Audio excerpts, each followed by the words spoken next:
Hace unos cuantos meses atrás, en una intervención que me hicieron en un programa de televisión sobre los factores que incidían en lo que tenía que ver con, digamos, la sexualidad desde el punto de vista de la dominancia hormonal de la testosterona usualmente en el hombre, sobre qué yo entendía que pasaba hoy en día o el impacto que tenía la alimentación eh, en esos perfiles. Se han visto ahora mismo una gran cantidad de fenómenos cuando tenemos una observación crítica de que, algo está pasando que no es lo normal, aunque la generación actual que no vivió o tiene un contraste de lo anterior, lo están normalizando. Y es un proceso de feminización en el hombre. Y yo dije en esa ocasión, y ya tú sabes que aquella comunidad acabó conmigo, pero una cosa que acabó que yo no te puedo explicar y yo tengo que revestirme hoy en día de mucha altura porque me acompaña una dama, esposa de un gran amigo casi hermano mío, la doctora Mirna Santiago, oncóloga, cirujana, o sea, y que tiene prácticamente una trayectoria que viene a compartir con nosotros. Pero la observación que yo hice fue, y no yo solamente en aquel momento, Checo también lo ha hablado en otras ocasiones, y hay muchas cabezas pensantes, figuras muy reconocidas del mundo médico-científico, que están observando de que ya hoy en día la mayor preocupación no es tanto ni siquiera la ingesta de azúcares o calorías, sino la ingesta de sustancias químicas que son disruptores endocrinos. Y yo hablaba hoy en día que incluso hay estudios que lo pueden buscar ustedes, que sustancias que están presentes en los Estados Unidos especialmente, en todos los afluentes de agua, todos, como la atracina, que es un herbicida, está demostrado, escuchen esto, demostrado, no que crea cambios morfológicos en algunos anfibios como las ranas, porque se tomó el ejemplo de que el agua contaminada en los Everglades estaba creando especies que estaban siendo hermafroditas, sino que en estudios de laboratorio, después de la observación, se sabe que esta sustancia, que está contenida en casi todos los afluentes en Estados Unidos, con lo cual se alimentan los animales, nos bañamos, el agua que tomamos, etcétera, crea trastorno inmediato en la inclinación sexual, que no es el tema de hoy, pero para que entienda el impacto que tiene esta guerra química, que lo podemos de esta manera, en los perfiles que no solamente van a alterar morfológicamente al ser humano, sino que trae o acarrea la alta incidencia que prácticamente era casi inexistente, por ejemplo, del cáncer mamario en el hombre. Sí, efectivamente. Una de las cosas que a nosotros nos llaman mucho a preocupación e incluso alerta es que el cáncer de mama, que ya lo tenemos muy bien de conocimiento, que no es exclusivo del sexo femenino, que a pesar de que la ocurrencia en las mujeres es mayor, eh, la incidencia en las mujeres es más alta porque las mujeres tenemos índices más altos de estrógenos y progesteronas. Sin embargo, la ocurrencia en el hombre es una realidad. Tenemos estadísticas establecidas que por cada 100 hombres, uno puede padecer cáncer de mama. Y pareciera poco. Pero si tú tienes una reunión de 100 hombres, ya tú tienes uno de ellos predestinado a padecer cáncer de mama. ¿Qué es lo que nosotros hemos visto? Y es muy real lo que tú estás exponiendo. Que el hombre actual está manejando niveles hormonales de testosterona más bajos que los hombres, los abuelos, nuestros padres. Digamos que hace una o dos generaciones atrás, hace 40, Exactamente. 50 años. Muy probablemente, y una de las cosas que yo comunico dentro de la parte de prevención del cáncer de mama es la parte ambiental, la exposición a todos esos fenómenos, que no solamente es el agua, que tiene esos herbicidas, sino también alimentos procesados y alimentos industrializados que son altamente estrogénicos. Que resulta que de alguna manera hay un impacto tanto en el hombre como en la mujer, le desorganiza lo que son las testosteronas y le eleva los estrógenos. Y es el hombre que tú ves en 15 años con ginecomastia. Es un niño con un pecho pronunciado que no es normal en él. Pero, La ginecomastia es el aumento de la glándula mamaria. perdón, mira, pero tú dices en 15 años. Antes de la pandemia, a mi hijo tenía como 8 años más o menos. Y hubieron un par de cumpleaños que eran como en piscina. Sí. Y yo te puedo decir que casi la mitad de los niños de 8 años no solo tenían ginecomastia, sino que tenían algo que yo nunca en mi vida había visto, que era celulitis en el pecho. O sea, Efectivamente. ya tú te imaginas los niveles de estrógeno que deben estar manejando esos niños. Y lo y para mí como que lo más asombroso es que ningún padre como que se pregunta. Porque, o sea, cuando yo era chiquito yo nunca vi eso. Entonces, obviamente, si mi hijo tuviera en esa condición, lo primero yo haría es preguntarme, ¿pero qué está pasando? Porque esto no es normal. Exactamente. Entonces, ¿a dónde va esto? A que eventualmente ese niño que con 8 años tiene ya una mama definida con una, que se puede hablar de que tiene telarquia, o sea, le está saliendo una mama femenina a los 8 años. Y si se deja en crecimiento con el mismo trastorno hormonal, muy probablemente va a tener una mama de una copa A. Son los niños que nos envían a nosotros a consulta, incluso los padres, o nos llegan a consulta los padres con una edad de adolescente, porque ¿por qué el impacto en la adolescencia? Bueno, porque en la adolescencia hay pudor. ¿Qué hace el niño? Comienza a no ir a la piscina, a no quitarse la camisa, y ya eso le comienza a crear al padre una alerta, y es en esa edad que le llama la atención de esa presencia de esos pechos en el niño, que no debe de ser. Mira, esta es la parte como que yo me tomo esta carta, ¿verdad? Que no la están jugando ustedes. Tú como, por Dios, o sea, yo me quito el sombrero, yo que te conozco y a través de Mao, su esposa, mi amigo Mao Enúa. Y esta es la parte mía donde yo digo que muchas veces, gran parte para dar un inicio a buscar una solución es reconocer el problema. Ahora yo digo que estar despierto implica ver el origen del problema. Claro, Y una de las cosas que a mí más me sigue atemorizando o me sigue impactando, porque no es un asunto de temor, yo no tengo temor a esto, porque yo lo tengo bastante claro, es como hay marcadores muy importantes hoy en día, muy importantes. Fíjate tú, o sea, tú no eres cualquier médico. Tú vives del quirófano, básicamente, pero tú tienes una inclinación a tú dar una mano a aquellas personas que tienen el interés real de indagar de cómo prevenir la condición.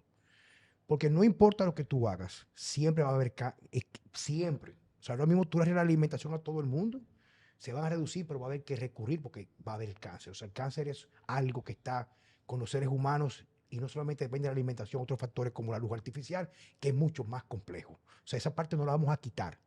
Pero la parte que a mí me sigue como, digamos que impresionando, es el hecho que todavía hay una clase médica que ni siquiera despierta, o sea, de decir qué está aconteciendo.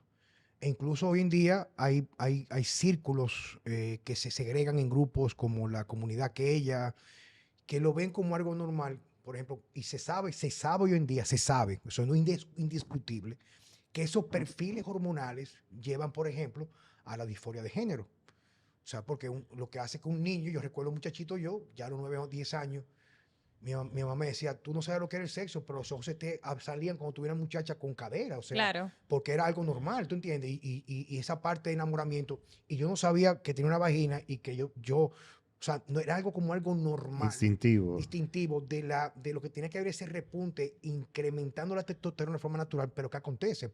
Que eso que tú estás diciendo, que deja al hombre tan vulnerable o propenso a desarrollar enfermedades que hace quizás 30, 40 años, puede hacer quizás uno de 10.000, por decirte un número, no manejo las estadísticas, pero no es muy común, hoy se está incrementando.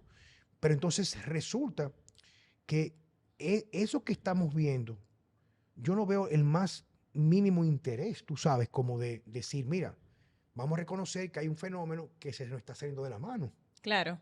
y que esta clase, reitero, que eso también, eso ha habido en estos días, o sea, un repunte de muchos médicos que no van a abandonar como porque es muy importante, comienzan a interesarse, a indagar de forma primero por la observación y las investigaciones independientes de entender qué está aconteciendo en el mundo. Mira, el tema de los médicos, el interés y quizá la despreocupación por la parte preventiva es un tema hasta de formación. Para que tengamos una realidad, a nosotros nos forman desde que nosotros estamos aprendiendo en la universidad medicina, nos enseñan parte de la anatomía, la fisiología, y es como una breve introducción. Pero a partir de ahí es enfermedad. No hablan de enfermedad hasta que nos graduamos.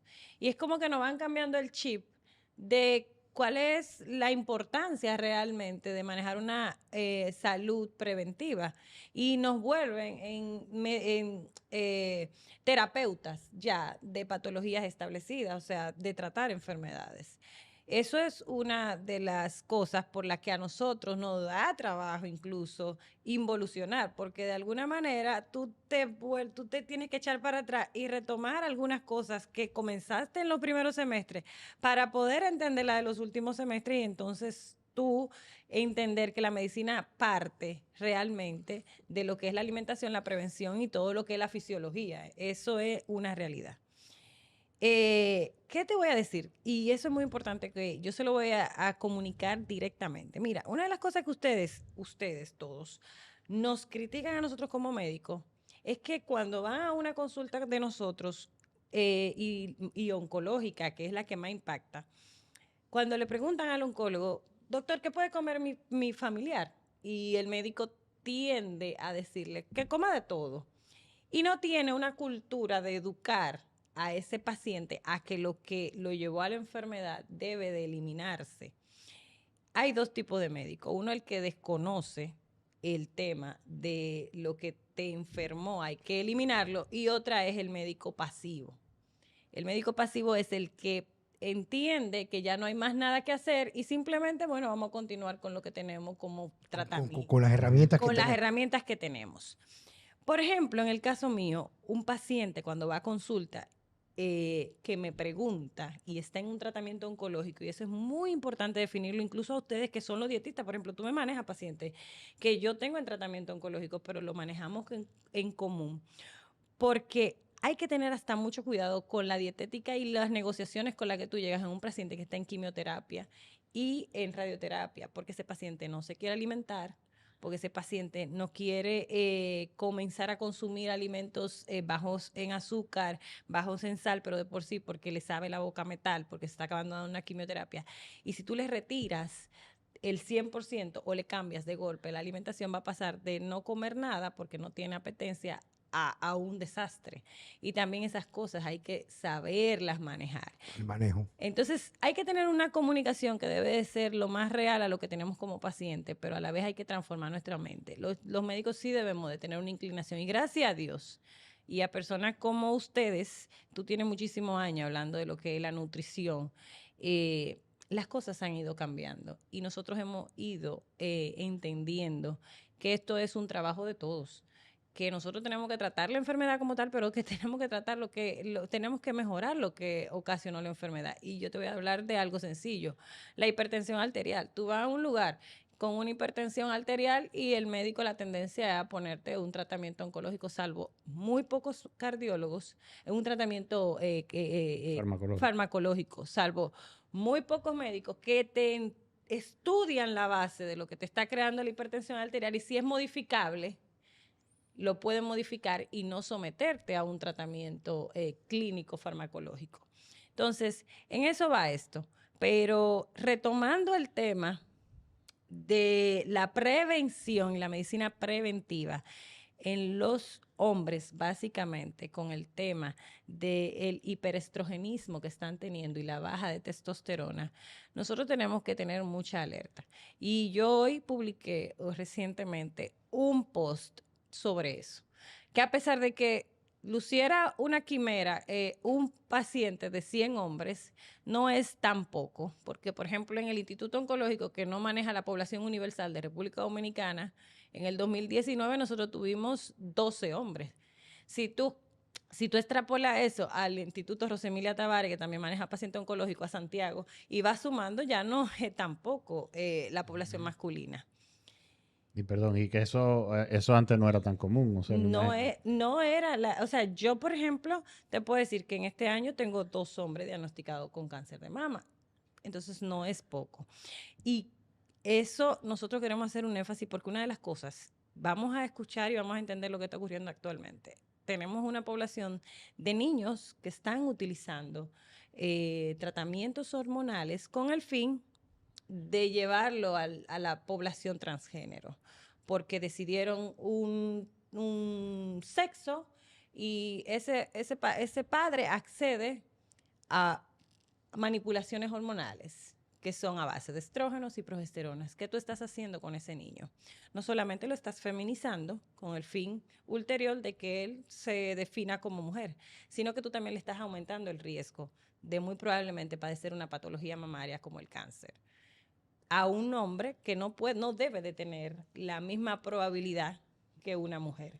Entonces, de alguna manera, cosas como estas, que son externas y ambientales, son modificables. Entonces, cuando a mí me preguntan si el cáncer de mama puede ser prevenible, porque nosotros vamos a tener entonces en 20 años toda esa población que utilizó terapias con el fin de llegar al tema de transgénero con patologías oncológicas que no solamente va a ser el cáncer de mama. Y eso se está viendo aquí en República Dominicana. No, pero es un tema Sí, universal. pero eso viene pronto para acá, porque ahora mismo tú sabes con lo que está pasando en el mundo.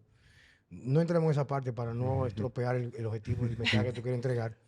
Pero eso viene para acá. Mientras estén cogiendo cuarto, un par de congresistas ahí, eso viene tranquilo. Pero tranquilo, es otro tema. El asunto es también, quiero aprovechar, Mirna, eh, algo que me sigue también en cierto modo preocupando es el hecho de que con toda la intención y recién estamos pasando el mes del cáncer de mama, ¿verdad que sí? No me equivoco. Sí, 19 de octubre se conmemora el Se Día de conmemora la el día. Lucha. Yo dicen esto de un post que yo sé que a mucha gente le pudieron hacer y otra gente no le gustó mucho, donde yo decía, como tú comenzaste diciendo, que en realidad esa campaña debería ser todos los días. O sea, esa campaña de hacer, buscando no tanto, porque no se previene, tú lo que haces en realidad es tratar de diagnosticar a tiempo Exacto. una condición que esté, porque prevenir implicaría un conocimiento más a fondo, como tú dices, de aquellos factores que inciden en crear una interacción entre los genes, la epigenética, alimentación, naturaleza, como una de las cosas que más daña y crea las condiciones a nivel de inmunosupresora o compromete la inmunidad, es no dormir bien, las cosas que tú sabes, que manejas muy bien, que hemos discutido en otros momentos, es que esta campaña debería ser de concientización para cualquier enfermedad crónica, donde las personas deberían de recurrir a su médico de cabecera a hacer el estudio rutinario de fondo, las mujeres, tanto el mamario, el hombre próstata, también mamario el hombre que tenga un porcentaje de grasa muy elevado, que tenga un crecimiento no ideal del tejido mamario en el pecho, verificar para tener un punto de contraste. Yo digo siempre, yo creo que debemos también de hacer una campaña nosotros y que ojalá que en algún momento alguna entidad u organismo o asociación real revestida de médicos oncólogos tengan el interés de dialogar con personas que hemos decidido caminar fuera del establishment o lo tradicional para tratar de ver cuáles son aquellos factores de vida que nos alejan de la salud. Y yo definí en estos días, cuando estuve en Puerto Plata, dando una charla, y yo decía que el primer paso para poder estar despierto es comenzar a cambiar la definición de las cosas, como la llamamos hoy en día. Por ejemplo, yo decía que lamentablemente mi opinión, o sea, es mía, Juan Carlos Simón, la medicina convencional, como tú dices, por desconocimiento, el médico que es muy pasivo, porque no está entrenado en ese ámbito, reconoce que si no hay una patología diagnosticada, tú estás bien. O sea, si no hay una patología, no existe la patología, tú estás bien. Definitivamente. Pero no solamente el médico. Me voy más allá para que tengas una idea. Eso es tan así que tú haces una indicación de un estudio y tú tienes que ponerle un diagnóstico porque si no, el seguro no lo cubre. O sea, no estamos preparados para Sí, una prevención. para una prevención. Entonces, yo digo, el primer paso, digo yo, reitero, es definir qué es la salud. Y yo la forma que me gusta definir la salud, porque el cuerpo humano es tan noble, es una manifestación constante de energía, capacidad para dormir, capacidad de gestionar nuestras crisis emocionales, porque tú sabes que el intestino, la inmunidad, el cerebro, ese tipo de cosas, y debemos comenzar a buscar la salud como un estado de manifestación de plenitud. Del punto de vista me refiero a cómo yo me estoy sintiendo. Porque fíjate que muchas personas no se sienten muy bien y van del médico convencional que no tiene herramientas y dice, pero tú estás bien. O tú estás pasando un momento, una condición idiopática o a lo mejor en la edad. Pero debemos de comenzar a transitar en esa parte porque el cuerpo humano nunca miente. Como tú dices, un hombre que tiene cierta edad comienza a desarrollar, o un adolescente comienza a desarrollar una ginecomastia, una ginecomasia, O sea, no lo veas como algo normal. No tengas solamente la preocupación por la parte estética, sino quizás te van de un médico como Mirna y quizás se podría recomendar, porque si tú remueves el tejido, pues entonces ya no hay donde crecer un cáncer en el futuro, digo yo, ¿verdad? Claro. O sea, si tú remueves el tejido, O quizás ayudarlo a que realmente las hormonas se equilibren, exacto, que pero fíjate, pudiera ser. pero ese abordaje hay que saber hacerlo y esa es tu especialidad. Medir esos marcadores de la relación de diferentes hormonas, progesterona, estradiol, testosterona, lo que está pasando, ver la alimentación, el terreno biológico para ver cómo está, qué tipo de alimentación tiene. E incluso venían varios temas relacionados a la alta incidencia de niños que están teniendo problemas con cantidad de virus en la actualidad. Y yo, como digo yo, o sea, hay que buscar la manera de cómo nosotros reeducar de nuevo a nuestros muchachos para poder tener desde la base, el origen, una salud mucho más robusta. ¿Tú me entiendes? Entonces, en ese tema, en la parte del cáncer de mama, miren, para movernos un poquito más allá, para aprovechar que yo sé que tú eres demasiado ocupado y te agradezco que hayas estado con nosotros en el día de hoy. Háblame del cáncer de mama. ¿Cómo va eso? ¿Qué se está haciendo en el suelo dominicano? Mira, República Dominicana va bastante avanzada en cuanto al tratamiento, manejo y diagnóstico de cáncer de mama. Nosotros tenemos actualmente una cobertura que se puede decir en casi la totalidad de los tratamientos oncológicos de mama. Eso es muy importante.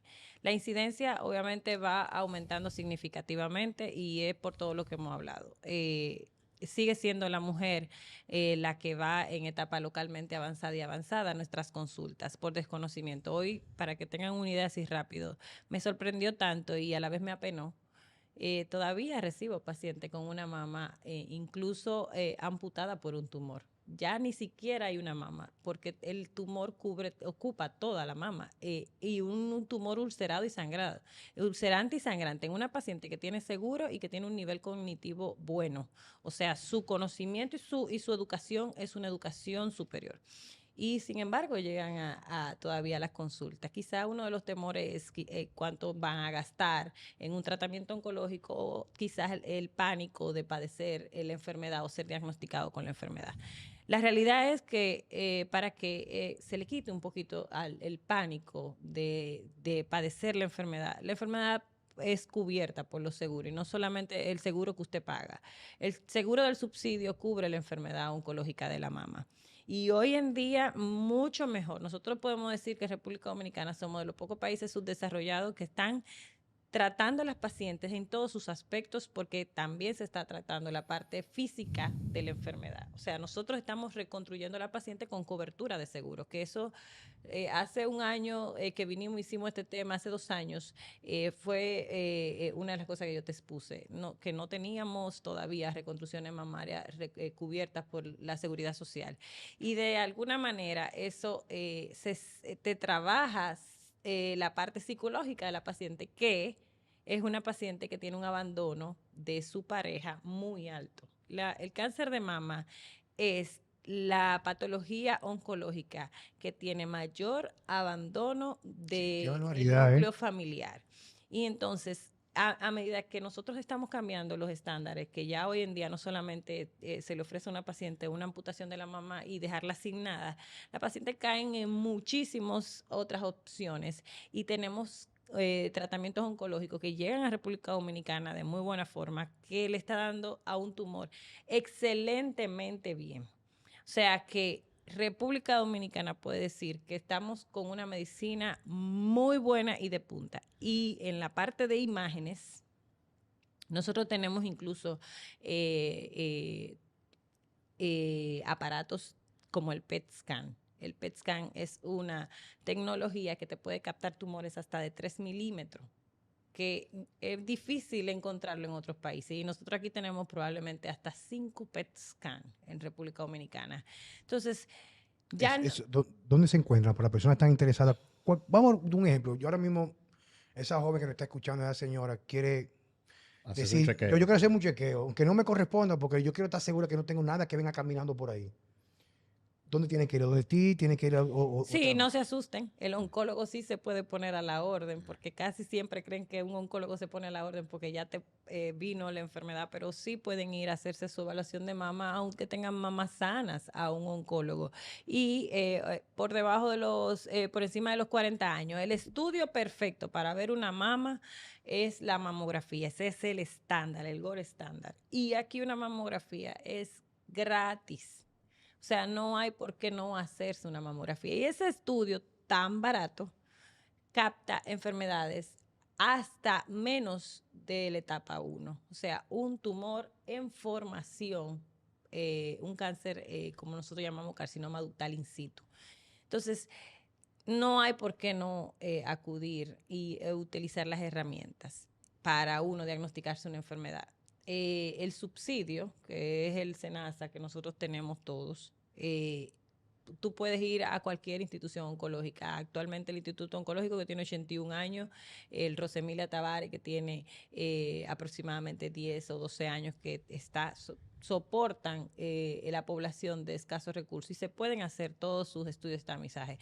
Igual el Estado tiene dispuesto en el año entero, no solamente en el mes del cáncer, el Estado tiene dispuesto un programa de tamizaje para pacientes femeninas que incluyen la sonografía, la mamografía y el Papá Nicolau. O sea, no tiene por qué no hacérselo. Y te digo femenina porque una de las preguntas que me hizo una persona es que si nosotros sabemos que el cáncer de mama está ocurriendo en hombres, ¿por qué al hombre no le hacen estudios de tamizaje anuales? No es costo efectivo, porque es muy difícil que tú sometas a la población general de hombres a un estudio anual y que realmente tú tengas la pericia de encontrar algo, porque eso no va a suceder. A pesar de que el cáncer de mama en hombres es una realidad, todavía no es una justificativa para uno poner eso como un estudio frecuente en hombres por encima de los 40 años, hacerse una mamografía. ¿Cuáles serían los marcadores importantes para un hombre decir, yo puedo estar, Debería hacerme el estudio. yo tengo tal característica que yo sé que me conviene hacerme el estudio? Ginecomastia es una de las cosas que debe de llamarle la atención a un hombre y debe de acudir, desde que el hombre tiene ginecomastia debe de acudir a un oncólogo para que se ayude con la parte hormonal, el equilibrio hormonal y sobre todo para uno evaluar esas mamas a ver si no hay una bolita ya ahí per se. Y el otro aspecto es que sí se sienta ya las manifestaciones como nódulos, secreciones, ulceraciones, que el pezón se descame, son las manifestaciones que van a llevar al hombre a irse a chequear una mama. Es lamentablemente todavía lo que nosotros tenemos de información y lo que le podemos recomendar al hombre, porque no le vamos a recomendar al hombre que se haga una mamografía anual, así que no están dentro del tamizaje de evaluación de mama todavía. Tú sabes que yo hace como, bueno, hace ya 23, algunos 25 años diría yo. No, bueno, sí, más o menos, no recuerdo ahora mismo. Yo cuando competía usaba cantidades suprafisiológicas de andrógenos para la preparación, o sea, que la cantidad de músculo. Y nunca tuve efectos secundarios. Y un periodo que duró una vez, un año, que decidí soltar eso. Parece que tuve un momento en que tuve un rebote de producción endógena elevada una vez pasé la transición de supresión del eje. Y yo recuerdo una mañana, yo estaba perfectamente y me levanté y fui a cepillarme y me vi que me salió ginecomastia unilateral. Y la verdad que era muy molestoso porque tú tienes una hipersensibilidad, tú me entiendes, y cada vez que tiene fluctuaciones hormonales el hombre que es normal, pues entonces, y yo lo que hice fue que en ese momento era mi cliente querido, doctor Luis Andrés Cordero, y entonces él me hizo una cirugía bilateral para removerme lo que quedaba en una y en otra. Y la verdad que digo, me hicieron la biopsia y todo ese tipo de cosas, pero es para que la gente entienda que inclusive personas sanas, quizás como nosotros, ya yo lo hice por el asunto de que yo utilicé en un momento determinado cantidades que rompieron mi equilibrio y después de un tratamiento de testosterona elevado, que hay un vacío, pues entonces queda dominante el estrógeno, el estradiol especialmente, y te tiende a proliferar. Lo que le pasa hoy a muchísimos jóvenes, que es muy común, como dice Checo, que a una piscina y ve todos esos muchachitos, la mayoría, con grasa, o sea, una grasa que no da un buen marcador morfológico del perfil hormonal dominante en ese niño. Entonces, es bueno saber, entonces, eso mismo como tú dices, que cualquier persona lo Eso está es muy escuchando. importante. Es muy importante. Y como digo yo, habla con un médico que tanto te pueda leer, decir la realidad de qué sería lo más conveniente. Pero yo te voy a decir algo, que lo que tú estás manifestando es sumamente importante, porque nosotros nos fuimos a la parte más compleja, que es el transgénero y esto que no es quizá lo que nosotros manejamos en República Dominicana, porque todavía no es una realidad en nosotros, gracias a que todavía se cuida esa parte en los niños. Pero sí, la mala manipulación en atletas de utilización con utilización de esteroides Andrógenos. y andrógenos, exactamente, es motivo de consulta para mis pacientes jovencitos que yo veo que le han puesto tratamientos con el fin de fortalecerlo, volverlo fornido, y entonces resulta que hacen un proceso de lo que se llama aromatización, que es una mala regulación de ese paciente. Y eso tienen que tener mucho cuidado, porque el que se somete a un tratamiento así debe de hacerlo con una persona que tenga la capacidad de tratarlo y regularlo. Precisamente porque hemos tenido incluso galactorrea en jóvenes, que es que tú tienes la secreción de leche por el pezón porque la prolactina subió mucho y los asusta bastante, pero fue porque se feminizó en ese momento el paciente, y no debe de ser algo que le cree un pánico, porque eso es regulable. Simplemente lo que hay es que ponerle tratamiento que hagan el efecto secundario, que son bloqueadores de hormonas. Ustedes manejan bastante bien eso, pero eso hay que tenerlo de conocimiento, porque entonces tú estás feminizando quizás ese paciente, y si no lo conoces, dejas al jovencito 2 años con los estrógenos y la progesterona por las nubes. Y ahí te causa problemas de Disfunción eréctil. disfunción erectil, apatía sexual, estado subclínico de depresión. Exactamente. Y eso es un marcador muy importante de un hipogonadismo, tú sabes. Yo hablé con una doctora una vez que me comentaba eso mismo, que le llegaban muchos niños peloteros. Sí. Que tú sabes, que para que cojan peso y eso, parece que le dan... Sí, incluso sin- la hormona de crecimiento Sí, debe de tener su regulación, sin debe control. de tener un conocimiento el que someta hormona de crecimiento, porque es que todas las hormonas se equilibran por lo que es la hipófisis, y a medida que tú desequilibras la hipófisis, de ahí para allá todo se desequilibró. El tiroide, las suprarrenales, entonces hay un desequilibrio de estrógeno y progesterona. Inmediatamente cuando hay un mal tratamiento de un joven que está en un proceso de atletismo.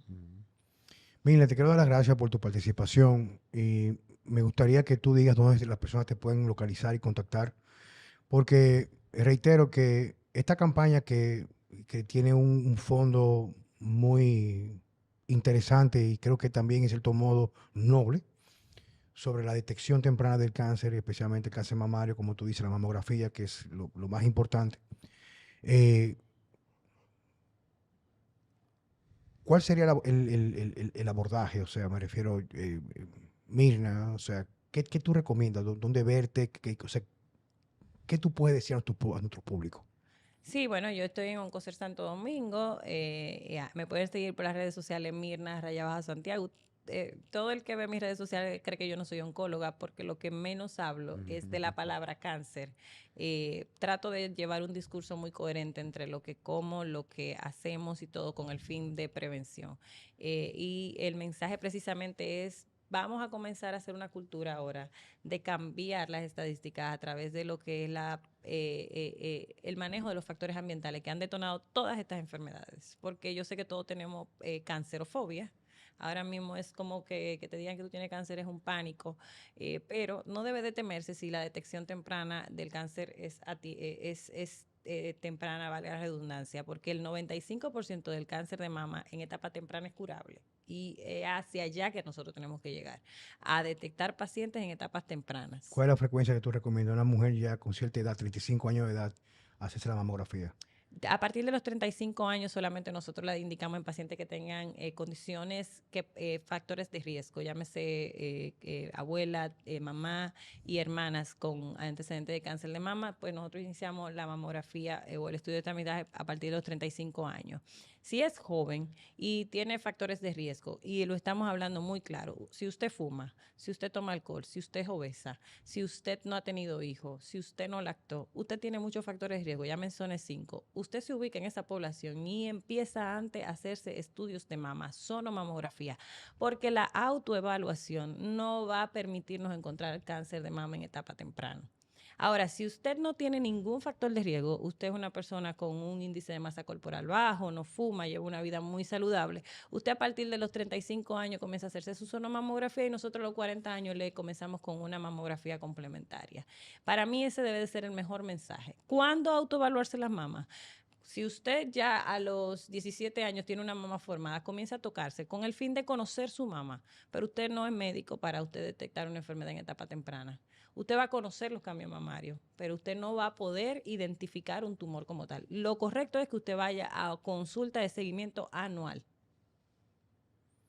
Súper. Pues Mirna, te quiero dar las gracias, Checo y yo. La verdad Muchas gracias, que Mirna. profesionales como tú honran nuestra cartera de invitados. Te doy las gracias y que siempre estamos abiertos cuando tú quieras utilizar nuestros Medios. medios para educar, comunicar y esa voz como tuya tan autorizada y que trae mucho equilibrio a ese discurso como médico. Muchísimas gracias de verdad por la invitación. Para mí es un honor de verdad tratar estos temas con ustedes, que la verdad ustedes no se imaginan cómo yo me he nutrido muchísimo, he aprendido muchísimo y para mí es desaprender para aprender, porque la verdad es que soy víctima de el medio en el cual uno se forma. Solamente tratar enfermedades y he tenido que desaprender muchas cosas para comenzar con el tema de la prevención y ese debe ser el mensaje. Señores, muchas gracias por estar en Vida Sana con Juan Carlos Simón y Francesco Jeremías. Bye. Gracias.